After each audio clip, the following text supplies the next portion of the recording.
CMRL Exalogic മാസപ്പടി കേസിൽ തൽസ്ഥിതി തുടരാമെന്ന് ഹൈക്കോടതി മറുപടി സത്യവാങ്മൂലം സമർപ്പിക്കാൻ നിർദ്ദേശം നൽകി. ശ്രീകാന്ത് വിവരങ്ങളുമായി. ശ്രീകാന്ത്, CMRL ഒരു ഹർജി നൽകിയിരുന്നു, തങ്ങളുടെ ഭാഗം കേട്ടിട്ടില്ല എന്ന് പറഞ്ഞുകൊണ്ട്. ഇപ്പോൾ അത് കോടതി മുഖവിലക്കെടുത്തിരിക്കുന്നു എന്നതാണോ? CMRL ഒരു ഹർജി ഹൈക്കോടതിയിൽ നൽകിയിരുന്നു. അതിന്മേൽ ഇന്നിപ്പോൾ പ്രാഥമിക വാദം നടന്നു. തുടർന്നാണ് ആ കേസിൽ ഈ കീഴ്ക്കോടതിയിലെ നടപടികളിൽ തൽസ്ഥിതി തുടരാൻ ഇപ്പോൾ ഹൈക്കോടതി ഉത്തരവിട്ടിരിക്കുന്നത്. കേന്ദ്ര കമ്പനികാര്യ മന്ത്രാലയത്തിന്റെ മറുപടി കൂടി തേടിയിട്ടുണ്ട്. അവർ പറഞ്ഞത് റിപ്പോർട്ട് ഫയലിൽ സ്വീകരിക്കാൻ കോടതിക്ക് കഴിയും എന്നുള്ളതാണ്. കമ്പനി നിയമത്തിലെ നടപടിക്രമം അനുസരിച്ചാണ് കേസെടുത്തതെന്ന് കേന്ദ്ര സർക്കാർ പറയുന്നു. ക്രിമിനൽ നടപടിക്രമം അനുസരിച്ചല്ല കേസെടുത്തതെന്നും പറഞ്ഞു. പക്ഷേ ഇതിപ്പോൾ കോടതി പറയുന്നത് തൽസ്ഥിതി തുടരട്ടെ, അവധിക്കാലത്തിന് ശേഷം ഈ ഹർജി വിശദമായി പരിഗണിക്കാം എന്നുള്ളതാണ്. തൽക്കാലം ഹർജി ഫയലിൽ സ്വീകരിച്ചു. കേന്ദ്ര കമ്പനികാര്യ മന്ത്രാലയത്തിന് നോട്ടീസും അയച്ചു. ഇതിൽ എന്താണ് ഈ CMRL പറയുന്നത്? ഇത് തങ്ങളെ കേൾക്കാതെയാണ്, ഇതൊരു കുറ്റപത്രം എന്ന തരത്തിലേക്ക് പോലും ഇതിനെ അംഗീകരിക്കാൻ കഴിയില്ല എന്നൊക്കെയുള്ള വാദമുഖങ്ങൾ അവർ ഉയർത്തിയിരുന്നല്ലോ. അതിലെന്തെങ്കിലും ഒരു പരാമർശം കോടതി നടത്തിയോ? എന്തെങ്കിലും ചോദ്യങ്ങൾ ചോദിച്ചിട്ടുണ്ടോ ശ്രീകാന്ത്?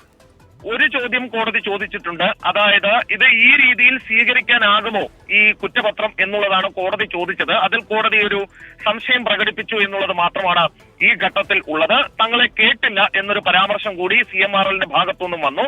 ഇതെന്തായാലും കോടതി ഈ രണ്ട് ഭാഗവും കോടതി കേട്ടു. ശേഷം തൽസ്ഥിതി തുടരാൻ പറഞ്ഞു. കാരണം ഒരു കാര്യം, ഇത് അവധിക്കാല ബെഞ്ചാണ്. അതിനാൽ കൂടിയാണ് തൽക്കാലം തൽസ്ഥിതി തുടർന്ന ശേഷം അവധിക്കാലത്തിന് ശേഷം വീണ്ടും വിശദമായി കേൾക്കാൻ തീരുമാനിച്ചത്. അങ്ങനെയെങ്കിൽ ഇത് CMRL ആശ്വാസകരമാണ്. ഇത് 2 മാസത്തേക്ക് തുടർ നടപടികൾ പാടില്ല എന്ന് പറയുമ്പോൾ അത് മറ്റ് നടപടിക്രമങ്ങളിലേക്ക് കൂടി പോകുന്നതിന് വിഘാതമാകില്ലേ ശ്രീകാന്ത്? സ്വാഭാവികമായും നടപടിക്രമങ്ങളിലേക്ക് പോകുന്നതിന് വിഘാതമാകും. കാരണം SFI റിപ്പോർട്ട് വെച്ച് അവർ ഈ നടപടിക്രമങ്ങളുമായി മുന്നോട്ട് പോകാനും സമൻസ് അയക്കാനും ഈ പ്രതിപട്ടികയിൽ വന്നവരെ ചോദ്യം ചെയ്യാനും ഒക്കെ തീരുമാനിച്ചതാണ്. പക്ഷേ സ്വാഭാവികമായും ഈ തൽസ്ഥിതി തുടരണം എന്ന് പറഞ്ഞ സ്ഥിതിക്ക് ഇനി മുന്നോട്ടുള്ള നടപടികൾ പ്രയാസകരമാകും.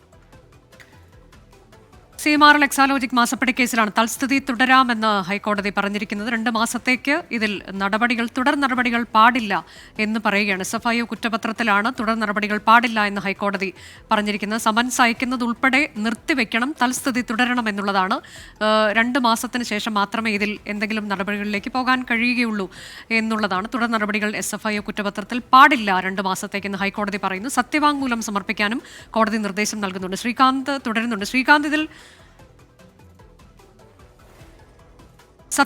മറുപടി സത്യവാങ്മൂലം സമർപ്പിക്കാൻ നിർദ്ദേശം നൽകുന്നു. ഒപ്പം തൽസ്ഥിതി തുടരാമെന്ന്, ഇത് തങ്ങളുടെ ഭാഗം കേൾക്കാതെയാണ് എന്ന വളരെ പ്രധാനപ്പെട്ട ഒരു വാദമാണ് ഈ കാര്യത്തിൽ CMRL മുന്നോട്ട് വെച്ചിട്ടുള്ളത്. ഇത് കുറ്റപത്രം എന്ന തരത്തിലേക്ക് ഇതിനെ കാണാൻ കഴിയില്ല എന്നൊക്കെയുള്ള വാദമുഖങ്ങൾ CMRL ഉയർത്തിയിരുന്നതാണ്. ഇപ്പോഴാണ് കോടതിയുടെ ഭാഗത്തുനിന്നൊരു ഇടക്കാല ഉത്തരവ് വരുന്നത്. തൽക്കാലത്തേക്ക് നടപടികൾ പാടില്ല എന്നത്. ഷോൺ ജോർജ് ഈ വിഷയത്തിൽ പ്രതികരിക്കാൻ ടെലിഫോൺ ലൈനുണ്ട്. ഷോൺ, എങ്ങനെയാണ് ഈ കോടതിയുടെ ഇടക്കാല ഉത്തരവിനെ താങ്കൾ കാണുന്നത്?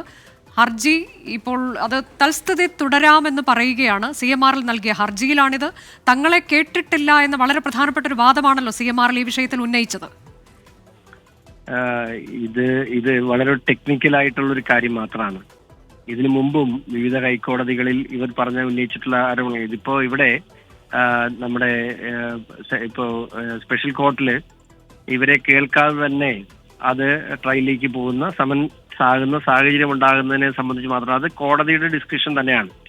അത് 4 ദിവസം എടുത്തു ആ റിപ്പോർട്ട് സമഗ്രമായി പഠിച്ചതിന് ശേഷം അതിനകത്ത് കാതലായ കാര്യങ്ങൾ ഉണ്ട് എന്നുള്ള ബോധ്യത്തിന്റെ അടിസ്ഥാനത്തിൽ തന്നെ ആയിരിക്കുമല്ലോ കോടതി അതിലേക്ക് പോയിട്ടുള്ളത്. അപ്പോൾ അത് ഇനിയുള്ള ദിവസങ്ങളിൽ ഇത് ഞാൻ പറഞ്ഞില്ല, കഴിഞ്ഞ സെപ്റ്റംബർ മാസത്തിൽ വരാനുള്ള റിപ്പോർട്ടാണ്. അത് വന്നത് എപ്പോഴാണ്? ഈ ഏപ്രിൽ മാസത്തിലാണ് വന്നത്. അപ്പൊ ഇത്രയും കാലതാമസം അവരുണ്ടാക്കിയാനെടുത്ത് വിവിധ കോടതികളിൽ നടത്തിയ ലിറ്റിഗേഷൻ അടിസ്ഥാനത്തിലാണ്. അതെല്ലാം തരണം ചെയ്ത് ഈ കേസ് ഇവിടെ എത്തിയിട്ടുണ്ടെങ്കിൽ കേസ് മുമ്പോട്ട് പോകും. അക്കാര്യത്തിൽ യാതൊരു സംശയം വേണ്ട. അതെ, ഇതിപ്പോൾ പക്ഷെ തങ്ങളുടെ ഭാഗം കേൾക്കാതെ ഇങ്ങനെ ഒരു കുറ്റപത്രം സമർപ്പിച്ചു എന്ന് പറയുന്നത് ഗൗരവതരമല്ലേ ഷോൺ? അല്ല, ഇവരെ എല്ലാം ചോദ്യം ചെയ്യാനല്ല, കുറ്റപത്രം സമർപ്പിച്ചാനല്ല അവര് ചോദ്യം ചെയ്യാൻ പറഞ്ഞിട്ടില്ല. അതായത് കുറ്റപത്രം സമർപ്പിച്ചതിന് ശേഷം അതിന്മേൽ വിചാരണ നടപടികൾ ആരംഭിക്കുന്നതിന് മുമ്പ് അവരെ കേൾക്കുന്ന ഒരു പ്രൈമറി ഹിയറിംഗ് അവരുടെ ഭാഗത്തുനിന്ന് നടത്തിയിട്ടില്ല എന്നുള്ളതാണ്. പക്ഷെ അത് കോടതിയുടെ ഡിസ്ക്രിപ്ഷൻ പവർ ആണെന്നാണ് എന്റെ വിശ്വാസം. അതുകൊണ്ട് തന്നെയാണ് കോടതി കഴിഞ്ഞ ദിവസം പറഞ്ഞതിനകത്ത് മതിയായ തെളിവുകളുണ്ട്, പ്രോസിക്യൂഷൻ നടപടിയിലേക്ക് പോവാം എന്നുള്ള നിലപാട് സ്വീകരിച്ചത് അതുകൊണ്ടാണ്. അതെ, പക്ഷേ ഇതിൽ വളരെ വേഗം തന്നെ അടുത്ത നടപടികളിലേക്ക് കടക്കാനൊക്കെ ഈ നടപടികൾ തുടർന്നു വരുന്ന സാഹചര്യത്തിലാണ് 2 മാസത്തേക്ക് തൽസ്ഥിതി തുടരണമെന്ന കോടതി നിർദ്ദേശം വന്നിരിക്കുന്നത് അത് പ്രധാനമല്ലേ? മാത്രമല്ല, നമുക്ക് എല്ലാ കാര്യവും ഫോണിൽ പറയാൻ പറ്റില്ലല്ലോ. അപ്പോ ഇതിന്മേൽ തുടർ നടപടികളുണ്ടാവും, പേടിക്കണം. ഇപ്പൊ തന്നെ 2 കേസുകൾ കേരള ഹൈക്കോടതിയിൽ വന്നല്ലോ. CBI അന്വേഷണം ആവശ്യപ്പെട്ടു. അതുപോലെ ED ഇന്നലെ അവരുടെ റിപ്പോർട്ട് എടുത്തിട്ടുണ്ട്. അതിന്മേലൊക്കെ നടപടി ഉണ്ടാവും. എന്താണ്, നമുക്കൊന്ന് വെയിറ്റ് ചെയ്യാം. നമുക്ക് എനിക്ക് കേസിന്റെ ഈ കൂടുതൽ വിശദാംശങ്ങൾ ഒന്ന് കിട്ടിക്കോട്ടെ. ഏതായാലും സീമാറിൽ ഉന്നയിച്ച വാദമുഖങ്ങൾ കോടതി തൽക്കാലം മുഖവിലേക്ക് എടുത്തു എന്ന് നമുക്ക് കരുതാമോ ഷോൺ? സ്വാഭാവികമായി കോടതി ഇത്തരത്തിലുള്ള ഒരു കാര്യം വരുമ്പോൾ കോടതി അതിനെ ഏത് കാലം എല്ലാ സമയത്തും, ഇപ്പം ഡൽഹി ഹൈക്കോടതി എന്തായിരുന്നു വെച്ച് 6 മാസം അവിടെ കിടന്നില്ലേ കേസ്. അത് സ്വാഭാവികമായിട്ടും നിയമപരമായി എല്ലാ കുരുക്കുകളും അഴിച്ചു വേണം ഇത് മുമ്പോട്ട് പോകാൻ. ചെറുതല്ലല്ലോ 1ഉം 2ഉം ഈ ഇന്ത്യ മഹാരാജ്യത്തെ ഏറ്റവും പ്രമുഖരായ ഏറ്റവും സീനിയേഴ്സ് ആയിട്ടുള്ള അഭിഭാഷകരാണ് പുറത്തിറങ്ങുന്നത്. നിങ്ങൾ മനസ്സിലാക്കേണ്ടത്, കഴിഞ്ഞ ഡൽഹി ഹൈക്കോടതിയിൽ ഹാജരായത് കപിൽ സിബലാണ്. ഇന്നിവിടെ ഹാജരായത് ആരാന്ന് എനിക്കറിയില്ല. അപ്പൊ അത്രയും സീനിയേഴ്സ് ആയിട്ടുള്ള അഭിഭാഷകരാണ് ഇവർക്ക് വേണ്ടി കോടിക്കണക്കിന് രൂപ മുടക്കി വരുന്നത്. അപ്പൊ അതിനെയൊക്കെ പ്രതിരോധിക്കാൻ നമുക്ക് കുറച്ച് സമയം വേണം. അത് സ്വാഭാവികമാണ്. ശരി, നന്ദി ഷോൺ പ്രതികരിച്ചതിന്. CMR എക്സാലോജിക് മാസപ്പടി കേസിലാണ് തൽസ്ഥിതി തുടരാമെന്ന് ഹൈക്കോടതി പറഞ്ഞിരിക്കുന്നത്. ഒപ്പം മറുപടി സത്യവാങ്മൂലം സമർപ്പിക്കാനും കോടതി നിർദ്ദേശം നൽകിയിട്ടുണ്ട്. 2 മാസത്തേക്ക് തുടർ നടപടി പാടില്ല എന്നുള്ളതാണ് ഇടക്കാല ഉത്തരവ്. ശ്രീകാന്ത് തുടരുന്നുണ്ട്. ശ്രീകാന്ത്, ഇതൊരു സാങ്കേതിക നടപടിക്രമം മാത്രം എന്നതാണ് ഷോൺ ജോർജ് പറയുന്നത്. പക്ഷേ വളരെ വേഗം തന്നെ ഇതിന്റെ നടപടിക്രമങ്ങളിലേക്ക് ഏജൻസികൾ കടക്കാനിരിക്കുന്ന സാഹചര്യത്തിൽ ഇങ്ങനെ വരുന്ന ഒരു ഉത്തരവിന് പ്രാധാന്യമില്ലേ? 2 മാസമെങ്കിൽ അത് സ്വാഭാവികമായും ഉണ്ടാകും. കാരണം ഇനി തൽസ്ഥിതി തുടരാൻ നിർദ്ദേശിച്ചു, ഒപ്പം വിശദമായി വാദം കേൾക്കാൻ കോടതി തീരുമാനിച്ചു.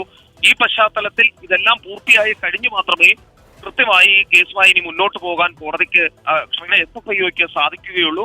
അതുവരെ തൽക്കാലം ഈ കേസിന്റെ മുന്നോട്ടുള്ള നടപടികൾ തൽസ്ഥിതി തുടരുക, എന്താണോ ഇപ്പോഴുള്ള അവസ്ഥ അത് അങ്ങനെ തന്നെ തുടരുക, അത് മാത്രമാണ് ഇനി ഇവർക്ക് ചെയ്യാൻ സാധിക്കുന്നത്. SFIOയ്ക്ക് ചെയ്യാൻ സാധിക്കുന്നത്. സമൻസ് അയച്ച് മുന്നോട്ട് പോകുന്നതിൽ തടസ്സമുണ്ടാകും, ഒപ്പം തന്നെ ഇവരെ വിളിച്ചു വരുത്തുന്നതിൽ തടസ്സമുണ്ടാകും. അതിലെല്ലാം ഇനി വിശദമായ ഒരു വാദം എന്തായാലും നടക്കും. അത് ഈ കുറ്റപത്രം സമർപ്പിച്ച അതിനുശേഷം തങ്ങളെ വിശദമായി കേട്ടില്ല എന്നുള്ളതാണ് ഇവരുടെ പരാതി. അത് സാങ്കേതികമെന്ന് പറയാമെങ്കിലും അത് കോടതി മുമ്പാകെ സ്റ്റാൻഡ് ചെയ്തു എന്നുള്ളതാണ് ഇന്നത്തെ ഈ കോടതി ഉത്തരവിലൂടെ മനസ്സിലാക്കാൻ സാധിക്കുന്നത്. അത് പരിഹരിച്ച് കാര്യങ്ങൾ മുന്നോട്ട് പോകും, പക്ഷെ അതിന് സമയം പിടിക്കുമെന്ന് മാത്രം. അതായത് ഇപ്പോൾ അതെ, വളരെ പ്രധാനപ്പെട്ട വാർത്തയാണ്. CMR എക്സാലോജിക് മാസപ്പടി കേസിൽ തൽസ്ഥിതി തുടരാം, 2 മാസത്തേക്ക് നടപടി പാടില്ല, തുടർ നടപടി പാടില്ല എന്ന് ഹൈക്കോടതി ഇടക്കാല ഉത്തരവിട്ടിരിക്കുകയാണ്.